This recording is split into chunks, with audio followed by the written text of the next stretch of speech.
Hi guys, welcome to code for your growth YouTube channel. So మనం last క్లాస్లో nested if గురించి చెప్పుకున్నాం. దాని ప్రీవియస్ క్లాస్లో ఇఫ్ ఎల్స్ లాజిక్ గురించి చెప్పుకున్నాం. సో మనకి ఇఫ్ స్టేట్మెంట్లో ఇఫ్ ఎల్స్ లాజిక్ అయిపోయింది, నెస్టెడ్ ఇఫ్ అయిపోయింది. నెక్స్ట్ మనకి ఎల్స్ ఇఫ్ లాడర్ అనేది ఉంది. ఓకే, నెక్స్ట్ కాన్సెప్ట్ ఏంటి మనకి? Else if ladder. Else if ladder అంటే ఏంటి అంటే, మల్టిపుల్ కండిషన్స్ ని ఎప్పుడైనా మనం వెరిఫై చేయాల్సి వస్తే అప్పుడు మనం యూజ్ చేయాల్సిన కాన్సెప్ట్ ఏంటి అంటే ఎల్స్ ఇఫ్ లాడర్. మనము సింగిల్ కండిషన్ వెరిఫై చేయాలి అంటే ఒక సింగిల్ కండిషన్ వెరిఫై చేసుకొని అది ట్రూ అయితే ఒక ఫ్లో ఆఫ్ ఎగ్జిక్యూషన్, అది ఫాల్స్ అయితే ఇంకొక ఫ్లో ఆఫ్ ఎగ్జిక్యూషన్ ఎగ్జిక్యూట్ అవ్వాలి అంటే మనము ఇఫ్ ఎల్స్ కాన్సెప్ట్ యూజ్ చేయాలని మనము లాస్ట్ క్లాసెస్ లో చెప్పుకున్నాం. ఓకే, ఎల్స్ ఇఫ్ లాడర్ అంటే ఏంటి అంటే మల్టిపుల్ కండిషన్స్ ని వెరిఫై చేసి ఆ కండిషన్స్ అన్నింట్లో ఏదో ఒక కండిషన్ వెరిఫై చేసినప్పుడు అది ట్రూ అయినప్పుడు ఒక పర్టికులర్ లాజిక్ ఎగ్జిక్యూట్ అవ్వాలి అంటే అప్పుడు మనం యూజ్ చేయాల్సిన కాన్సెప్ట్ ఏంటి అంటే else if ladder. Okay, else if ladder కూడా చాలా సింపుల్. మీకు ఇఫ్ ఎల్స్ కాన్సెప్ట్ అర్థమైతే ఎల్స్ ఇఫ్ లాజిక్ అనేది చాలా సింపుల్ గా అర్థమైపోతుంది. ఓకే, సో దీని యొక్క సింటాక్స్ ఏంటి అంటే, మనకి ఇఫ్ యొక్క సింటాక్స్ ఏంటి?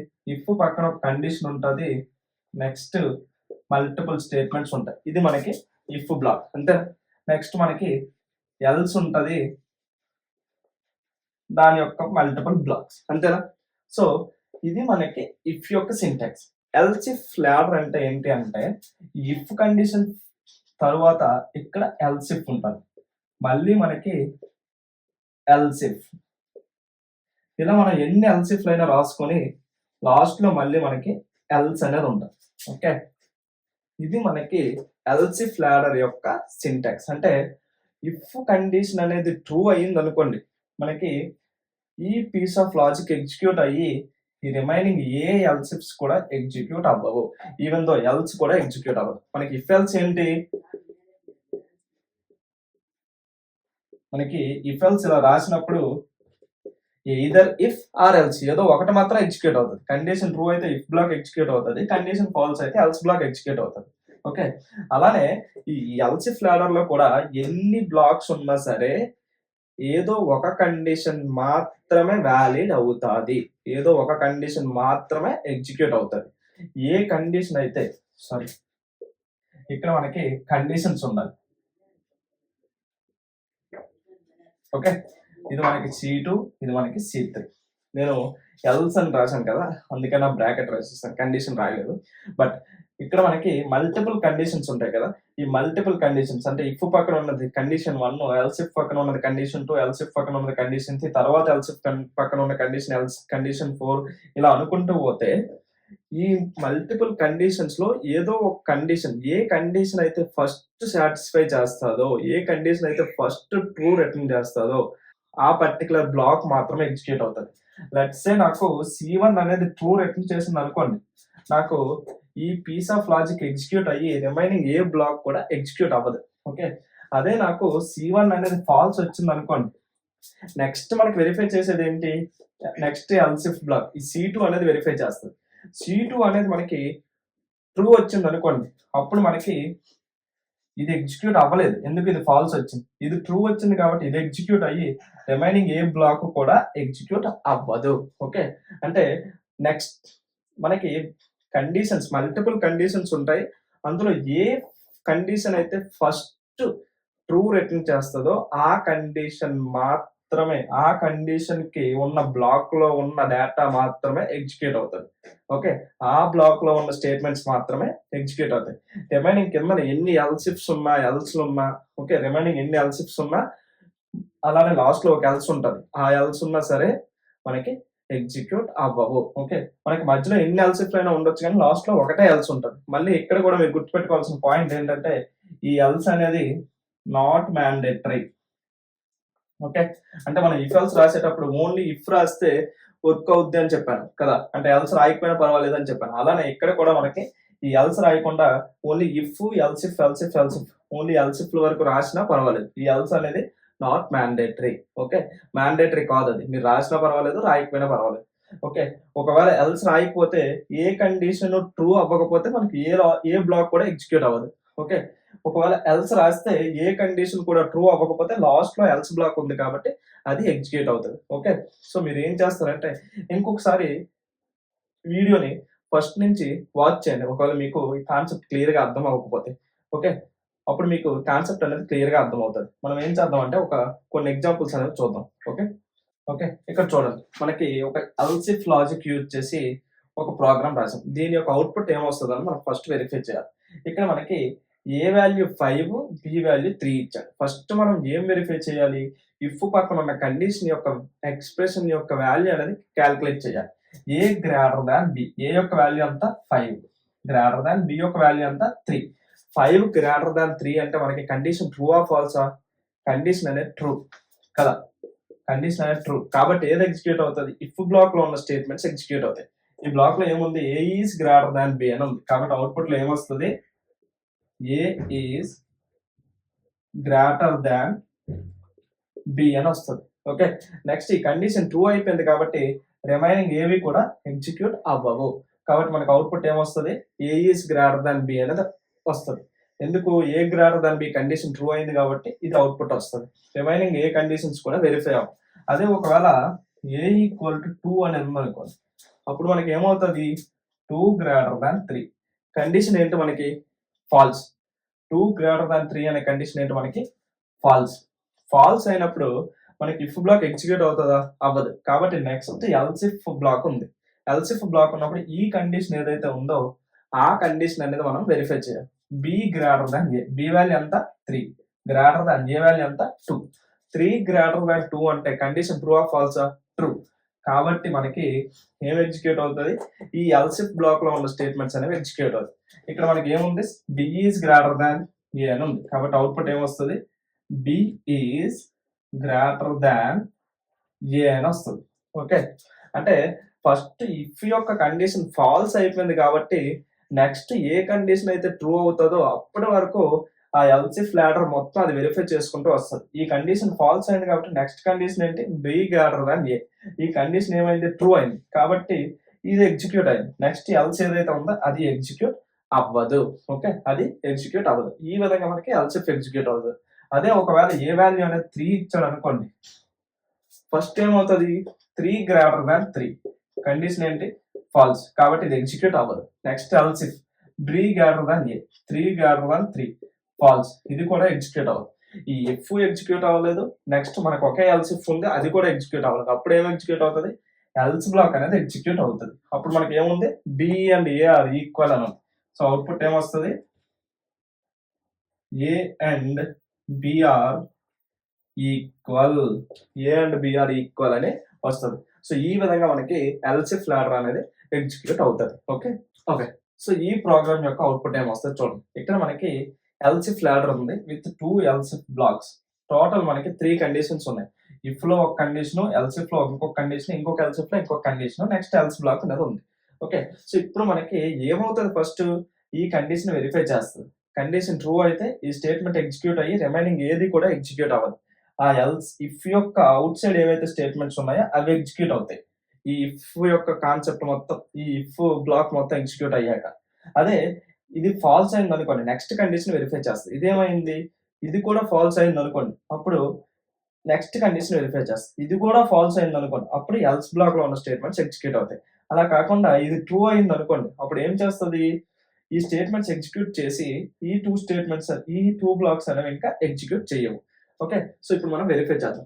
ఏ ఈక్వల్ టు 35, మనకి బి ఈక్వల్ టు 96 ఇచ్చాడు, సి ఈక్వల్ టు 3 అని ఇనిషియలైజ్ చేశాడు. సో ఇక్కడ ఏ రిమైండర్ 3 ఈక్వల్ టు 0 అనే కండిషన్ ఉంది. ఏ వాల్యూ అంతా 35 రిమైండర్ 3 ఈక్వల్ టు 0. 35 రిమైండర్ 3 ఎంత వస్తుంది మనకి, 2 వస్తుంది. 2 ఈక్వల్ టు 0 అనే కండిషన్ అంటే ఫాల్స్ కాబట్టి ఇది మనకి ఎగ్జిక్యూట్ అవ్వదు. నెక్స్ట్ ఏముంది, B remainder 4 equal to 0. B value ఎంత ఇచ్చాడు మనకి, 96 remainder 4 equal to 0. 96 remainder 4 equal to 0. Okay, so 96 remainder 4 అంటే ఎంత వస్తుంది మనకి, 4 2s 4 4s 96 కాబట్టి 0 వస్తుంది. 0 ఈక్వల్ టు 0 కాబట్టి మనకి ఏమొస్తుంది, ట్రూ అవుతుంది. ట్రూ అయింది కాబట్టి మనకి ఏం ఎగ్జిక్యూట్ అవుతుంది, ఈ స్టేట్మెంట్ అనేది ఎగ్జిక్యూట్ అవుతుంది. ఇక్కడ C equal to C plus 4 ఉంది. అంటే C equal to C value ఎంత ఇచ్చాడు మనకి 3 ప్లస్ 4 అంటే 7. అంటే సి వాల్యూ అనేది మనకి ఎంతకు అప్డేట్ అయింది 7కి అనేది అప్డేట్ అయింది. ఎందుకు ఈ స్టేట్మెంట్ ట్రూ అయింది కాబట్టి ఈ స్టేట్మెంట్ ఎగ్జిక్యూట్ అయింది.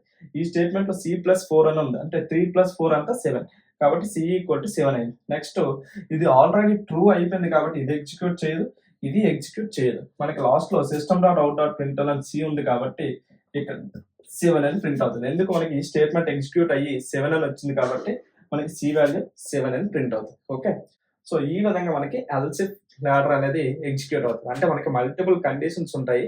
అందులో ఏదైతే ఫస్ట్ కండిషన్ ట్రూ రిటర్న్ చేస్తుందో ఆ పర్టికులర్ బ్లాక్ అనేది ఎగ్జిక్యూట్ అవుతుంది. రిమైనింగ్ ఏ బ్లాక్స్ కూడా ఎగ్జిక్యూట్ అవ్వవు. ఏ కండిషన్ కూడా ట్రూ రిటర్న్ చేయకపోతే మనకి ఎల్స్ బ్లాక్ ఉంటే ఎల్స్ బ్లాక్ అనేది ఎగ్జిక్యూట్ అవుతుంది. ఓకే, సో ఈ విధంగా మనకి ఎల్సిఫ్ లాడర్ అనేది ఎగ్జిక్యూట్ అవుతుంది. Hi guys. సో ఈ ప్రోగ్రామ్ యొక్క అవుట్పుట్ ఏమొస్తుందో ఒకసారి చూద్దాం. సో ఇక్కడ మనం ఏం యూజ్ చేసాం, ఎల్సిఫ్ లాడర్ అనేది యూజ్ చేసాం. ఎల్సిఫ్ లాడర్ నాకు టోటల్గా 4 కండిషన్స్ ఉన్నాయి. ఇఫ్ పక్కన ఒక కండిషను, ఎల్సిఫ్ అనేవి 3 ఎల్సిఫ్స్ ఉన్నాయి. 3 ఎల్సిఫ్స్లో 3 కండిషన్స్ ఉన్నాయి. నెక్స్ట్ ఒక ఎల్స్ బ్లాక్ అనేది ఉంది.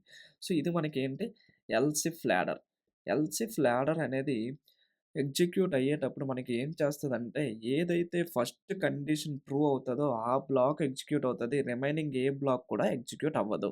సో ఎట్ ఏ టైమ్ మొత్తం ఎల్సిఫ్స్‌లో ఏదో ఒక బ్లాక్ మాత్రమే ఎగ్జిక్యూట్ అవుతది. ఇక్కడ నాకు చూడండి, ఇంట్ ఏ ఈక్వల్ టు 45, ఇంట్ బి ఈక్వల్ టు 89, ఇంట్ సి ఈక్వల్ టు 34 అని టోటల్ 3 వేరియబుల్స్ అనేవి డిక్లేర్ చేశాడు. తరువాత ఏ రిమైండర్ 6 ఈక్వల్ టు 0 అని ఫస్ట్ కండిషన్ ఉంది. సో దీని వాల్యూ ఏమొస్తుందో చూద్దాం. ఏ వాల్యూ ఎంత, 45 రిమైండర్ 6 ఈక్వల్ టు 0. 45 రిమైండర్ 6 అంటే 6 7s ఆర్ 42 కాబట్టి రిమైండర్ 3 ఈక్వల్ టు 0. ఈ కండిషన్ ఏంటి, 3 ఈక్వల్ టు 0 అంటే కండిషన్ ఫాల్స్. కాబట్టి ఈ స్టేట్మెంట్ అనేది ఎగ్జిక్యూట్ అవ్వదు. నెక్స్ట్ కండిషన్ ఏముంది, B remainder 12 equal to 0. B యొక్క వాల్యూ ఎంత ఇచ్చాడు మనకి 89 remainder 12 equal to 0. So 12 7s are అంతా 84. సో 84 కాబట్టి రిమైండర్ అంతా మనకి 5.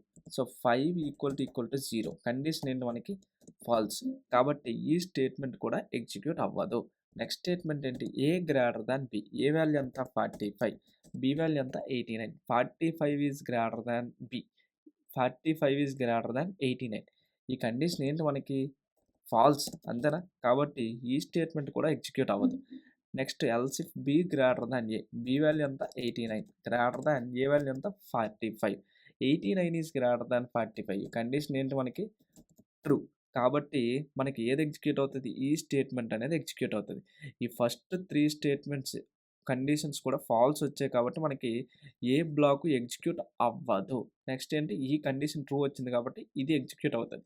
C equal to B minus A అంటే C equal to B value ఎంత 89 మైనస్ ఏ వాల్యూ ఎంత 45. 89 మైనస్ 45 అంటే మనకి ఎంత వచ్చింది 44 వస్తుంది, అంతేనా. సో సి వాల్యూ అనేది 44కి అప్డేట్ అవుతుంది.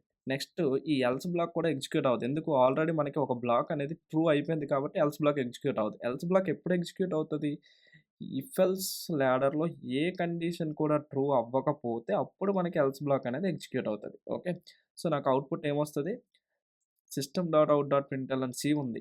ఈ స్టేట్మెంట్ అనేది ఇఫ్ ఎల్స్ లాడర్ యొక్క అవుట్ సైడ్ ఉంది కాబట్టి ఈ స్టేట్మెంట్ అనేది ఎగ్జిక్యూట్ అవుతుంది. ఇప్పుడు సి వాల్యూ ఎంతకు అప్డేట్ అయిపోయింది 44కి అప్డేట్ అయిపోయింది కాబట్టి నాకు అవుట్పుట్ ఏమొస్తుంది 44 అని వస్తుంది. ఓకే, ఒకసారి రన్ చేద్దాం. Java C space else if ladder demo dot Java, Java space else if ladder demo. Output ఏమొచ్చింది మనకి 44 అని వచ్చింది. ఈ విధంగా మనకి ఎల్సిఫ్ లాడర్ అనేది ఎగ్జిక్యూట్ అవుతుంది. ఓకే, ఈ ప్రోగ్రామ్ యొక్క అవుట్పుట్ ఏమొస్తుందో చూద్దాం. ఇక్కడ మనకి ఎల్సిఫ్ లాడర్ అనేది యూజ్ చేసాం, అంతేనా. సో ఈ ఎల్సిఫ్ లాడర్ యూజ్ చేస్తే మనకి అవుట్పుట్ ఏమొస్తుంది అనేది చూడాలి. ఇక్కడ మనకి ఏముంది, మల్టిపుల్ కండిషన్స్ ఉన్నాయి. అందులో మనం ఏం వెరిఫై చేయాలి, ఫస్ట్ కండిషన్ ఏదైతే ట్రూ అవుతుందో అది వెరిఫై చేయాలి. ఆ ట్రూ అయిన బ్లాక్ అనేది ఎగ్జిక్యూట్ అవుతుంది. రిమైనింగ్ ఏది కూడా మనకి ఎగ్జిక్యూట్ అవ్వదు. ఓకే, సో ఫస్ట్ మనం ఏం చేద్దాం, ఇఫ్ పక్కన ఉన్న కండిషన్ చూద్దాం. దానిలో ఉన్న వేరియబుల్స్ని ఫస్ట్ రీప్లేస్ చేద్దాం. ఏ గ్రేటర్ దాన్ బి అంటే 36 ఈజ్ గ్రేటర్ దాన్ 78. ఇక్కడ మనకి లాజికల్ ఆర్ ఆపరేటర్ ఉంది. ఫస్ట్ మనం ఏం చేయాలి? లెఫ్ట్ సైడ్ ఉన్న కండిషన్ యొక్క ఎక్స్‌ప్రెషన్ ఈ యొక్క వాల్యూ అనేది వెరిఫై చేయాలి. 36 ఈస్ గ్రేటర్ థాన్ 78 ఇదేంటి మనకి ఫాల్స్. అంతేనా? సో, లాజికల్ ఆర్ ఆపరేటర్ ఉన్నప్పుడు లెఫ్ట్ సైడ్ ఫాల్స్ ఉంటే, రైట్ సైడ్ ఉన్న ఎక్స్‌ప్రెషన్ అనేది ఎవాల్యుయేట్ చేయాలి. అదే లెఫ్ట్ సైడ్ ఉన్న ఎక్స్‌ప్రెషన్ ట్రూ వచ్చిందనుకోండి, ఇంకా రైట్ సైడ్ ఉన్న ఎక్స్‌ప్రెషన్ అనేది మనం ఎవాల్యుయేట్ చేయాల్సిన అవసరం లేదు. దాని గురించి మనం లాజికల్ ఆపరేటర్స్ కాన్సెప్ట్ చెప్పుకున్నప్పుడు చెప్పుకున్నాం. కాబట్టి మీరు ఆ వీడియోని వాచ్ చేయకపోతే ఒకసారి ఆ వీడియోని వాచ్ చేసి, మన జావా ప్లేలిస్ట్‌లో మల్టిపుల్ వీడియోస్ ఉన్నాయి. అవన్నీ చూడండి. మీకు అప్పుడు జావా గురించి క్లియర్‌గా తెలుస్తది. ఈచ్ అండ్ ఎవ్రీ ఆపరేటర్స్ గురించి కూడా క్లియర్‌గా తెలుస్తది. Okay. So, A greater than B అనేది మనకేమొచ్చింది? 36 గ్రేటర్ థాన్ 78 ఫాల్స్ వచ్చింది. Or A remainder 3 equal to 1 A value ఎంత మనకి 36 రిమైండర్ 3 ఈక్వల్ టు 1 అంటే ఫస్ట్ ఈ రైట్ సైడ్ ఎక్స్‌ప్రెషన్ యొక్క వాల్యూ క్యాలిక్యులేట్ చేయాలి. 36 రిమైండర్ 3 అంటే ఎంత మనకి 0. 0 ఈక్వల్ టు 1 అంటే మనకి ఫాల్స్. అంతేనా? సో, మనకి రైట్ సైడ్ ఎక్స్‌ప్రెషన్ ఏమొచ్చింది? ఫాల్స్ వచ్చింది. ఫాల్స్ లాజికల్ ఆర్ ఫాల్స్ అంటే మనకి వాల్యూ ఏమొస్తది మనకి? ఫాల్సే వస్తది. కాబట్టి ఈ ఇఫ్‌లో ఉన్న బ్లాక్ అనేది ఎగ్జిక్యూట్ అవ్వదు. ఎందుకు? ఈ టోటల్ ఎక్స్‌ప్రెషన్ యొక్క వాల్యూ ఏమొచ్చింది? ఫాల్స్ వచ్చింది. ఫాల్స్ వచ్చినప్పుడు మనకి ఈ ఇఫ్‌లో ఉన్న స్టేట్మెంట్ అనేది ఎగ్జిక్యూట్ అవుతది. నెక్స్ట్ మనకి ఈ స్టేట్మెంట్ ఉంది. ఏ లెస్ థాన్ బి. ఏ ఫస్ట్ మనం లాజికల్ అండ్ ఆపరేటర్ ఉంది కాబట్టి ఫస్ట్ లెఫ్ట్ సైడ్ ఉన్న ఎక్స్‌ప్రెషన్‌ని ఎవాల్యుయేట్ చేయాలి. లెఫ్ట్ సైడ్ ఉన్న ఎక్స్‌ప్రెషన్ ఏముంది మనకి? ఏ లెస్ థాన్ బి అని ఉంది. ఏ యొక్క వాల్యూ ఎంత? 36 is less than 78. 36 less than 78 condition true or ఫాల్సా? ట్రూ. కాబట్టి మనం రైట్ సైడ్ ఉన్న ఎక్స్‌ప్రెషన్ కూడా ఎవాల్యుయేట్ చేయాలి. ఇది లాజికల్ అండ్ ఆపరేటర్. ఓకే. అదే ఒకవేళ లెఫ్ట్ సైడ్ ఉన్న ఎక్స్‌ప్రెషన్ ఫాల్స్ వచ్చిందనుకోండి, మనం రైట్ సైడ్ ఉన్న ఎక్స్‌ప్రెషన్ అనేది ఎవాల్యుయేట్ చేయాల్సిన అవసరం లేదు. లెఫ్ట్ సైడ్ ఉన్న ఎక్స్‌ప్రెషన్ ట్రూ వచ్చింది కాబట్టి మనం రైట్ సైడ్ ఉన్న ఎక్స్‌ప్రెషన్ అనేది ఎవాల్యుయేట్ చేయాలి. ఓకే. సో, రైట్ సైడ్ ఉన్న ఎక్స్‌ప్రెషన్ ఏముంది? B remainder 7 equal to 0. B value ఎంత? 78. Reminder 7 equal to 0. 78 రిమైండర్ 7 అంటే ఎంత మనకి? 7 11s or 77 remainder 1. So, 1 equal to 0 అనేది కండిషన్ ఏంటి మనకి? False. So, true bit logical and false. మనకి కండిషన్ ఏంటి మనకి? లాజికల్ అండ్ ఎప్పుడు ట్రూ రిటర్న్ చేస్తది? 2 ట్రూ అయితేనే ట్రూ రిటర్న్ చేస్తది. కానీ ఇక్కడ ఒకటి ఫాల్స్ ఉంది కాబట్టి స్టేట్మెంట్ ఏమొస్తది మనకి? ఫాల్స్ వస్తది. ఓకే. సో, ఈ స్టేట్మెంట్ కూడా మనకి ఫాల్స్ వచ్చింది కాబట్టి ఈ ఎల్సిఫ్ లాజిక్ అనేది ఎగ్జిక్యూట్ అవ్వదు. అంటే ఈ ఎల్సిఫ్ బ్లాక్ అనేది ఎగ్జిక్యూట్ అవ్వదు. నెక్స్ట్ స్టేట్మెంట్ ఏముంది? A remainder 3 equal to 0 logical or B remainder 6 equal to 0. ఇక్కడ మనకి లెఫ్ట్ సైడ్ ఉన్న ఎక్స్‌ప్రెషన్ ఏంటి? A remainder 3 equal to 0. 36 remainder 3 equal to 0. అంతేనా? ఏ వాల్యూ ఎంత? 36 కాబట్టి 36 రిమైండర్ 3 ఈక్వల్ టు 0. 36 రిమైండర్ 3 అంటే ఎంత మనకి? 0. ఎందుకు? 3 12s ఆర్ 36 కాబట్టి రిమైండర్ 0 వస్తది. 0 ఈక్వల్ టు 0 అంటే మనకి ఏం వాల్యూ వస్తది? ట్రూ అని వస్తది. సో, కండిషన్ ట్రూ అయింది కాబట్టి మనకి ఏది ఎగ్జిక్యూట్ అవుతది? ఎల్సిఫ్ బ్లాక్ అనేది ఎగ్జిక్యూట్ అవుతది. ఇక్కడ మనం సింగిల్ స్టేట్మెంట్ రాసాం ఎల్సిఫ్ బ్లాక్‌లో మనం మల్టిపుల్ స్టేట్మెంట్స్ కూడా రాసుకోవచ్చు. సేమ్ మనం ఇఫ్ ఎల్స్ చెప్పినప్పుడు ఏదైతే చెప్పుకున్నాం సింగిల్ స్టేట్మెంట్ అంటే బ్రాకెట్స్ అనేవి మ్యాండేటరీ కాదు. మల్టిపుల్ స్టేట్మెంట్స్ ఉంటే బ్రాకెట్స్ అనేవి పెట్టాలని చెప్పాను. ఇక్కడ నాకు సింగిల్ స్టేట్మెంట్స్ ఉంది. నేను బ్రాకెట్స్ పెట్టుకున్నాను. మీరు బ్రాకెట్స్ పెట్టుకోకపోయినా పర్వాలేదు. మల్టిపుల్ స్టేట్మెంట్స్ రాస్తే మాత్రం మనం బ్రాకెట్స్ అనేవి ఖచ్చితంగా పెట్టాలి. ఓకే. ఈ బ్రాకెట్స్. ఓకే. నెక్స్ట్ ఇక్కడ నాకేమవుతది? ఈ కండిషన్ అనేది ట్రూ అయ్యింది కాబట్టి నాకేమవుతది? ఈ లాజిక్ అనేది ఎగ్జిక్యూట్ అవుతది. ఈ స్టేట్మెంట్ అనేది ఎగ్జిక్యూట్ అవుతది. ఈ స్టేట్మెంట్ ఏంటి మనకి? ఏ equal to B minus A అంటే ఏ ఈక్వల్ టు బి వాల్యూ ఎంత? 78 మైనస్ ఏ వాల్యూ ఎంత? 36. 78 మైనస్ 36 అంటే ఏ వాల్యూ ఎంతకు అప్డేట్ అవుతది? 42కి అప్డేట్ అవుతది. అంటే 40 + 30 70 6 + 2 8 78. సో, ఏ వాల్యూ ఎంతకు అప్డేట్ అవుతది? 42కి అప్డేట్ అవుతది. ఈ కండిషన్ అనేది ట్రూ అయిపోయింది కాబట్టి మనకింకా ఈ ఎల్సిఫ్ లాజిక్ గాని, ఈ ఎల్స్ బ్లాక్ అని గాని ఎగ్జిక్యూట్ అవ్వదు. ఏదైతే ఫస్ట్ కండిషన్ ట్రూ అవుతదో ఆ బ్లాక్ ఎగ్జిక్యూట్ అవుతది. ఇక్కడ మనకేమైంది? ఇక్కడ ఫాల్స్ వచ్చింది. ఇది ఫాల్స్ వచ్చింది కాబట్టి నెక్స్ట్ ట్రూ వచ్చింది. ఆ బ్లాక్ అనేది ఎగ్జిక్యూట్ అయింది. ఈ ఈ స్టేట్మెంట్ ఎగ్జిక్యూట్ అయ్యి ఏ వాల్యూ అనేది 42 అయింది. ఓకే. సో, ఇప్పుడు నాకు system dot out dot print L N A, system dot out dot print L N B అని ఉన్నాయి. సో, ఈ 2 స్టేట్మెంట్స్ కూడా ఈ ఇఫ్, ఎల్స్ ఇఫ్ లాడర్‌కి ఔట్ సైడ్ ఉన్నాయి కాబట్టి ఈ 2 స్టేట్మెంట్స్ ఎగ్జిక్యూట్ అవుతాయి. అదే ఈ 2 స్టేట్మెంట్స్ మనకి ఈ ఎల్స్ బ్లాక్‌లో ఉన్నాయనుకోండి, అప్పుడు ఎగ్జిక్యూట్ అవ్వవు. ఎందుకు? మనకి ఈ బ్లాక్ అనేది ఎగ్జిక్యూట్ అయిపోయింది కాబట్టి ఎల్స్ అనేది ఎగ్జిక్యూట్ అవ్వదు. కానీ ఈ 2 స్టేట్మెంట్స్ ఇఫ్ ఎల్స్‌కి ఔట్ సైడ్ ఉన్నాయి కాబట్టి మనకి ఈ 2 స్టేట్మెంట్స్ ఎగ్జిక్యూట్ అవుతాయి. ఇప్పుడు system dot out dot print L N A అంటే ఎంత ప్రింట్ అవుతది?